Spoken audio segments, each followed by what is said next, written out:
नमस्कार, आप देख रहे हैं आपका अपना चैनल न्यूज इंडिया। मैं हूं आपके साथ गौरव किशोर शर्मा और आज हम बात करेंगे महाकुंभ के समापन की। रोजाना हम बात करते हैं महाकुंभ में बने रिकॉर्ड्स को लेकर के, लेकिन अब ये जो शुभ संयोग था ये अपने समापन के चरण की ओर बढ़ गया है। इसी बीच बड़ी खबर सामने आ रही है, महाकुंभ का औपचारिक समापन आज हो जाएगा। महाकुंभ को लेकर यूपी सरकार ने एक गाना भी जारी किया है।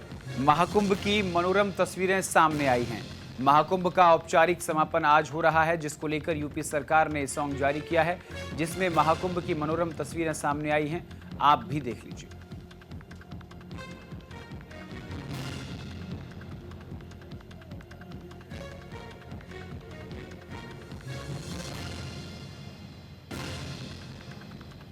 ये गाना लॉन्च किया है, इस गाने की भी आपको दिखाएंगे।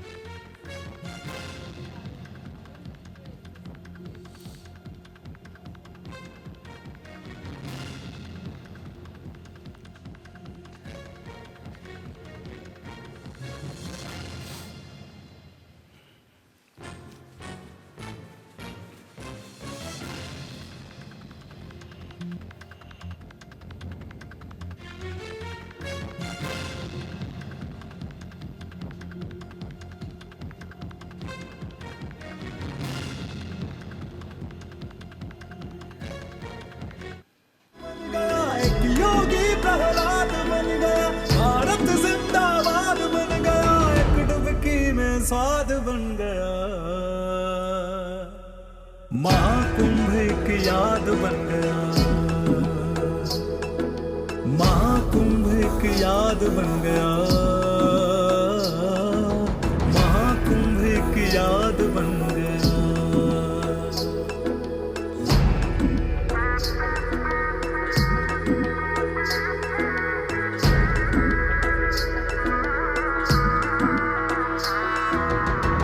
नीच का भेद मिट गया, प्रेम पुण्य आधार बना,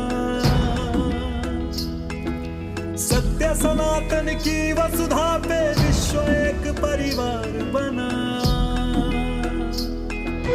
हर रिश्ते का बाध बन गया, हद अनहद का नाद बन गया, यूपी का सौभाग्य बन गया, एक डुबकी में स्वाद बन गया। महाकुंभ एक याद बन गया,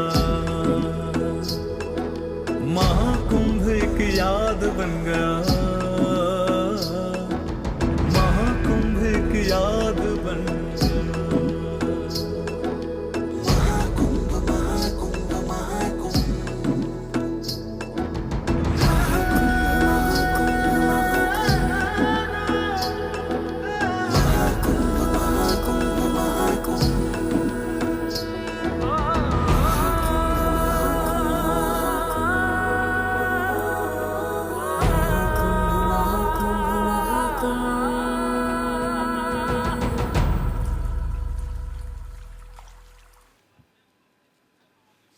चलिए अब आपको बताते हैं, आज महाकुंभ का समापन होगा।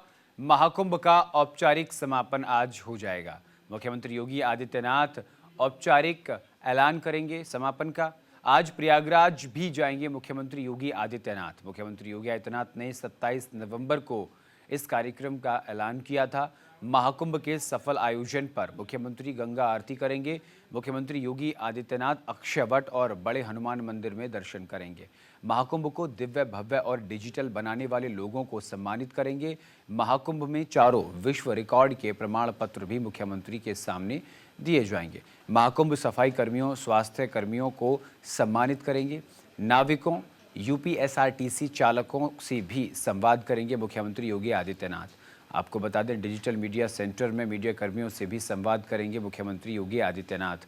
तो आज मुख्यमंत्री योगी आदित्यनाथ औपचारिक ऐलान कर देंगे।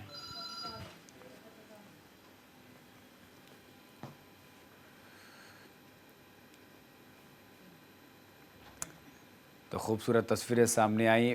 प्रयागराज जाने वाले श्रद्धालुओं ने काशी विश्वनाथ के भी दर्शन किए, अयोध्या भी पहुंचे।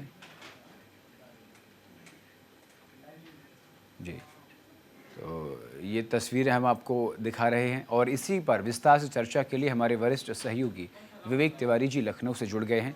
विवेक जी, 45 दिनों तक चले इस भव्य, दिव्य और अलौकिक आयोजन या यूँ कहें संयोजन जो उत्तर प्रदेश सरकार के तत्वाधान में किया गया, आज उसका औपचारिक समापन का ऐलान मुख्यमंत्री योगी आदित्यनाथ करने जा रहे हैं।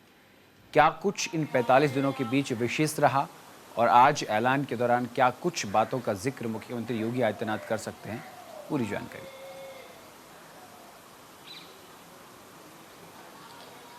देखिए, सबसे बड़ी बात तो ये है कि पूरी दुनिया में इस तरह का आयोजन अब तक के इतिहास में कहीं दर्ज नहीं है कि 45 दिनों तक जहाँ पर एक स्थान पर 66 करोड़ से ज़्यादा लोग इकट्ठा हुए हों और उन्होंने आस्था की डुबकी लगाई हो। ये पहला ऐसा कार्यक्रम है, तो इस तरह से एक वर्ल्ड रिकॉर्ड है। वर्ल्ड रिकॉर्ड और भी बने हैं, चाहे वो सफाई कर्मियों का एक साथ काम करने का हो या दूसरी कई चीज़ों का हो। तो ये एक तरह से, जैसा कि गीत में बताया गया है कि इतिहास बन गया है, तो आज तक का ये सबसे बड़ा इतिहास है, खास तौर से एक जगह पर इतने लोगों के समागम होने का। मुख्यमंत्री योगी आदित्यनाथ ने इसकी शुरुआत की थी और वही इसका समापन भी करेंगे। 11:30 बजे वो प्रयागराज पहुंच रहे हैं और उसके बाद उनके तमाम कार्यक्रम हैं, जिसमें वो नाविकों से मिलेंगे, यूपी एसआरटीसी के चालकों से मिलेंगे, उसमें वो मीडिया कर्मियों से भी संवाद करेंगे, जो सफाई कर्मी हैं उनसे भी मिलेंगे, दर्शन पूजन करेंगे। देखिए, एक बड़ी बात इस पूरे आयोजन में जो मुझे समझ में आती है वो ये हुई है कि जो धार्मिक स्थल उत्तर प्रदेश में जिनका लगातार डेवलपमेंट सरकार करवा रही है, मसलन काशी हो या मथुरा हो या अयोध्या हो, उसमें प्रयागराज का भी नाम अब जुड़ जाएगा, क्योंकि इतना बड़ा इंफ्रास्ट्रक्चर जिसमें करीब 7,000 करोड़ रुपए खर्च हुए हैं। मुख्यमंत्री ने इस बजट में बहुत सारी चीज़ें प्रयाग के लिए और भी अनाउंस करी हैं। तो अब प्रयागराज भी एक बड़े धार्मिक डेस्टिनेशन के तौर पर उत्तर प्रदेश में उभरने जा रहा है, या उभर चुका है, हम इसको ये कहेंगे। और दूसरी बात यह है कि ये जो कुंभ हमारा आज खत्म जरूर हो गया है, लेकिन अभी आने वाले कई दिनों तक यहाँ पर भीड़ की तादाद वैसे ही रहने वाली है। आप मान के चलिए कि 70-80 लाख लोग अभी भी कुछ दिनों तक लगातार प्रयाग में आकर कुंभ स्नान करते रहेंगे, संगम में स्नान करते रहेंगे। आमतौर पर अभी तक जो देखा गया है, सामान्य दिनों में प्रयागराज में संगम में 40-50 हजार लोग प्रतिदिन वहां पर स्नान करते हैं, लेकिन वो संख्या अब इस कुंभ के बाद कहीं ज्यादा बढ़ेगी और एक धार्मिक डेस्टिनेशन के तौर पर प्रयागराज को उभारने के लिए सरकार कुछ ना कुछ और करेगी। शायद इसका अनाउंसमेंट मुख्यमंत्री आज कर दें या आगे चल कर के करें, लेकिन अब अयोध्या, वाराणसी और उसके बाद प्रयागराज, एक ट्रायंगल पूर्वांचल के उत्तर प्रदेश के जो पूर्वी हिस्से में है वो बन करके तैयार हो गया है। जितने भी लोग प्रयाग में गए संगम स्नान करने, उसमें से बहुत बड़ा हिस्सा काशी में भी गया, अयोध्या में भी गया। तो ये एक बड़ा धार्मिक डेस्टिनेशन तैयार हो गया है उत्तर प्रदेश में, जो पर्यटन के लिहाज से और इकोनॉमी के लिहाज से आगे चल करके उत्तर प्रदेश को बहुत मदद करने वाला है।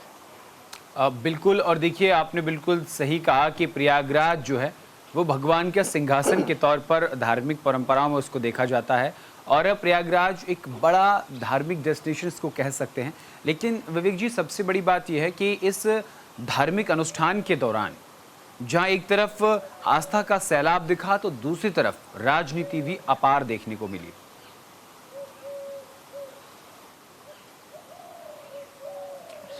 बिल्कुल राजनीति देखने को मिली, इसमें कोई शक नहीं है। देखिए, इतना बड़ा आयोजन हो रहा है, जो भी सियासी दल हैं वो इससे अपने आप को अलग नहीं कर सकते हैं, ये भी एक मजबूरी है उनकी। इसलिए इस कुंभ को लेकर के तमाम सियासत हुई, तमाम तरह की टिप्पणियां आई।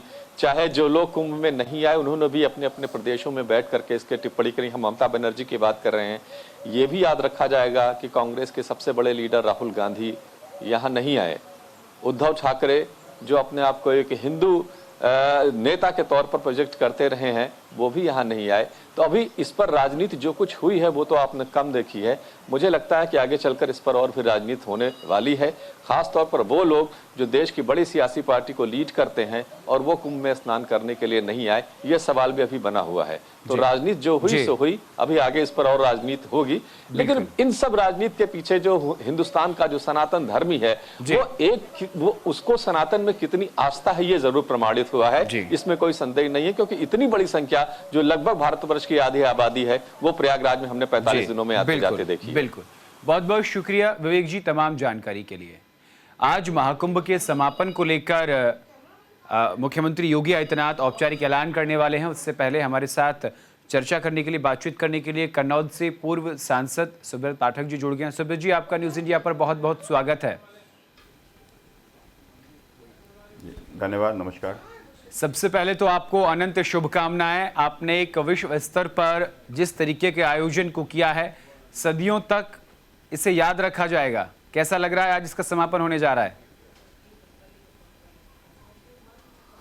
नहीं, बिल्कुल। देखो, आप कोई भी इस प्रकार का जब कार्यक्रम होता है, भव्य कार्यक्रम होता है, या कोई आयोजन अपने ही घर पे भी कोई अगर आयोजन होता है, उसके बाद जब उसका समापन होता है तो लोग जाते हैं, तो निश्चित रूप से कुछ दिन तो अच्छा नहीं लगता है। तो मैं समझता हूँ कि उसी क्रम में अब कुंभ का समापन हुआ, लेकिन ये कुंभ शायद यादें छोड़ गया, कम से कम मेरे लिए, क्योंकि मैं अपनी उम्र में, मेरी 45 साल उम्र में मैं पहली बार कुंभ में गया। इससे पहले कभी कुंभ में जाने का मन ही नहीं हुआ, क्योंकि कुंभ को लेकर तमाम सारी भ्रांतियां हुआ करती थीं।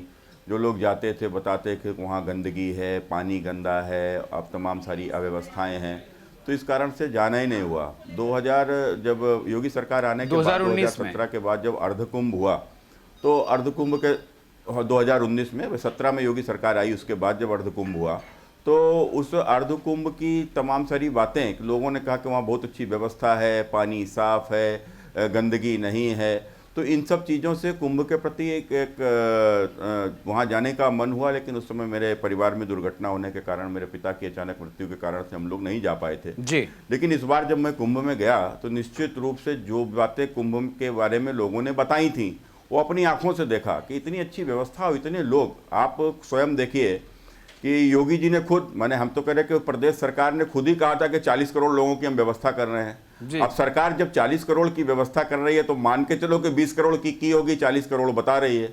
अब जहां 20-25 करोड़ की व्यवस्था होगी, वहां 66 करोड़ लोग आए और उन्हें किसी भी प्रकार की माने वहां अव्यवस्था नहीं हुई।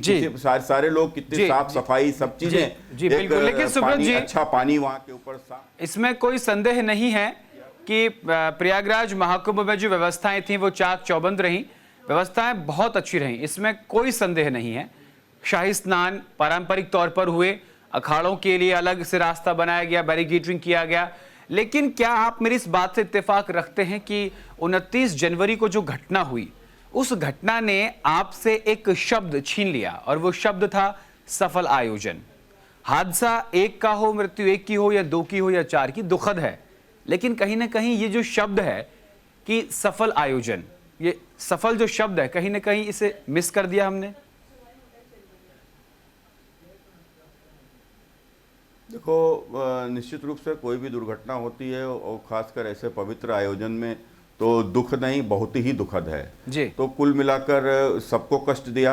आपने देखा कि उत्तर प्रदेश के मुख्यमंत्री किस प्रकार से उनकी आंखों में आंसू आ गए थे, बहुत भावुक हो गए थे, रोने लगे थे।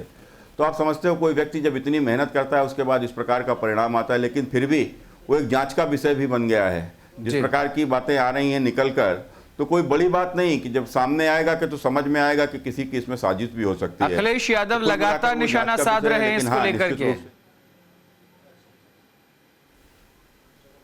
देखो, अखिलेश यादव आंकड़े छिपाए जा रहे हैं, आंकड़े बताए नहीं जा रहे, व्यवस्थाएं ठीक नहीं है, घाट पक्के नहीं है, वहां पर कोई व्यवस्था नहीं है, ग्लैमराइज कर यूपी सरकार, ये तमाम तरीके के आरोप समाजवादी पार्टी प्रमुख अखिलेश यादव ने वर्तमान सरकार पर लगाए हैं। सर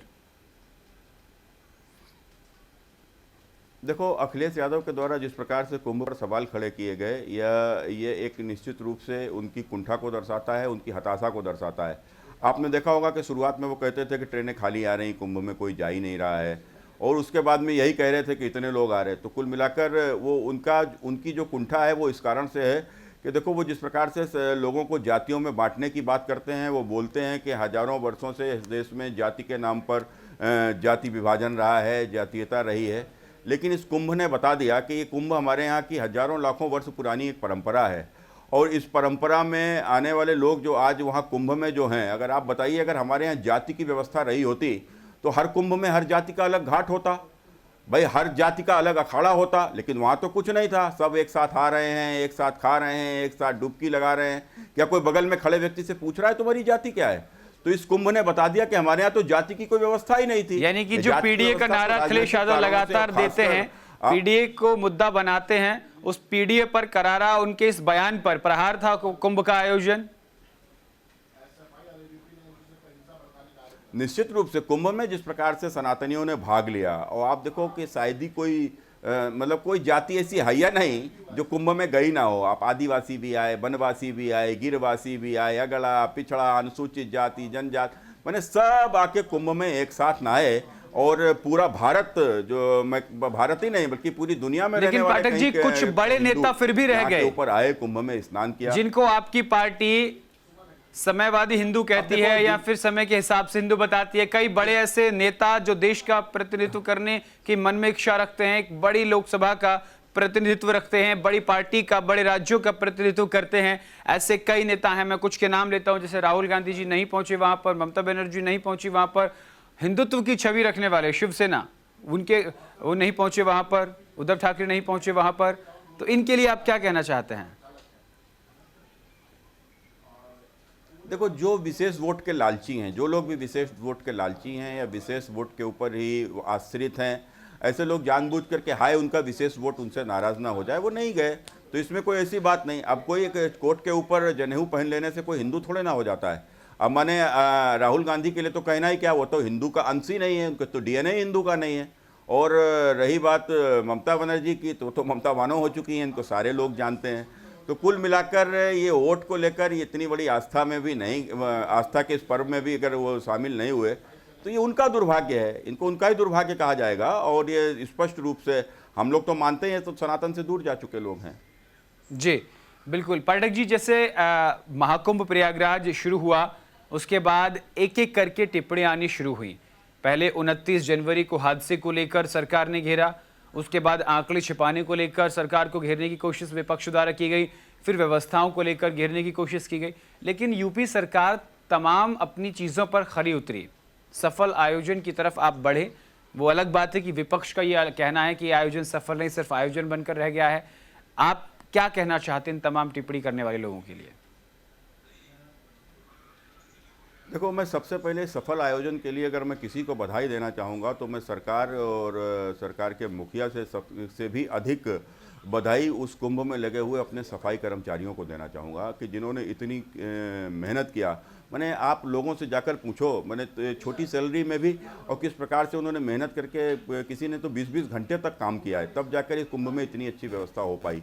और दूसरी बात, जिन्होंने कुंभ को लेकर जो सवाल खड़े किए, ठीक है कोई घटना है, दुखद है, दुखद नहीं बल्कि बेहद दुखद है, और लेकिन उसके बावजूद भी जिस प्रकार से कुंभ को लेकर सवाल खड़े किए, आप बताइए, हर साल हज होता है, हज में लोग जाते हैं, कितने लोग मारे जाते हैं, कोई गर्मी से मर गया, कोई पानी से मर गया, कोई आग लगने से मर गया, कोई अव्यवस्था में मर गया। कभी इन्होंने सवाल खड़े किए? ये सवाल खड़े करते हैं कि कुंभ के ऊपर, वहाँ के ऊपर फिजूल खर्ची हुई।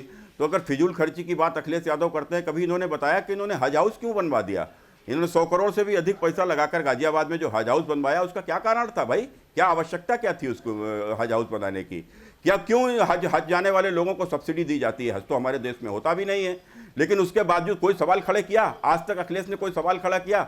अभी पिछली गर्मियों में लोग मारे गए थे, कभी इन्होंने सवाल खड़ा किया हज को लेकर? नहीं। क्यों? क्योंकि वो वोट का लालच है, वोट ना चला जाए। लेकिन कुंभ पर सवाल खड़े करना क्यों? क्यों हिंदू जातियों में ही बटा रहे, जातियों में बटा रहेगा तो इनका उल्लू सीधा होता रहेगा। भाई इनको एक वर्ग मिल गया, मुस्लिम वोट मिल गया, एक जाति इनकी खुद की मिल गई, एक आध जाति और मिल गई, और ये सत्ता तक पहुंच गए।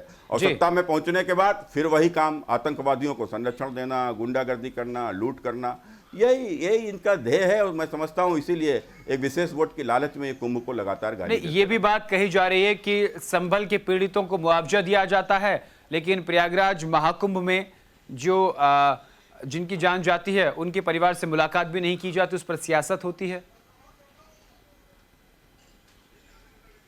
नहीं, देखो, हमने कहा ना कि वो संभल में जो मुआवजा दिया गया, वो संभल में मुआवजा सिर्फ इसलिए दिया गया कि वहाँ के मारे गए वो दंगाई, वो एक विशेष वर्ग से आते हैं। कुंभ में जो लोग मारे गए वो तो हिंदू हैं, हिंदुओं में भी किसी न किसी जाति के होंगे, तो उससे इनका कौन सा उल्लू सीधा होने वाला है? तो इसलिए आपने देखा होगा कि वो आतंकवाद को संरक्षण विशेष वर्ग के कारण से, दंगाइयों को संरक्षण एक विशेष वर्ग के कारण से, और दंगाई मर भी जाए, आतंकवादी मर भी जाए, तो उसके घर पे जाकर धन देना केवल विशेष विशेष वर्ग के वोट के कारण से। तो कुल मिलाकर ये उनकी आस्था वर्ग विशेष के वोट से है, उस वर्ग से भी नहीं है। जी, बहुत बहुत शुक्रिया पाठक जी तमाम जानकारी के लिए और हमारे साथ अपना बेशकीमती समय देने के लिए। सुब्रत पाठक जी, आपका बहुत बहुत आभार। तो ये थे हमारे साथ कन्नौज के पूर्व सांसद सुब्रत पाठक जी, जो साफ तौर पर विपक्ष के तमाम आरोपों को सिरे से नकार रहे थे और जो आयोजन देश के अंदर हुआ है, जिसका लोहा पूरी दुनिया ने माना है, उस सफल आयोजन को लेकर बातचीत कर रहे थे।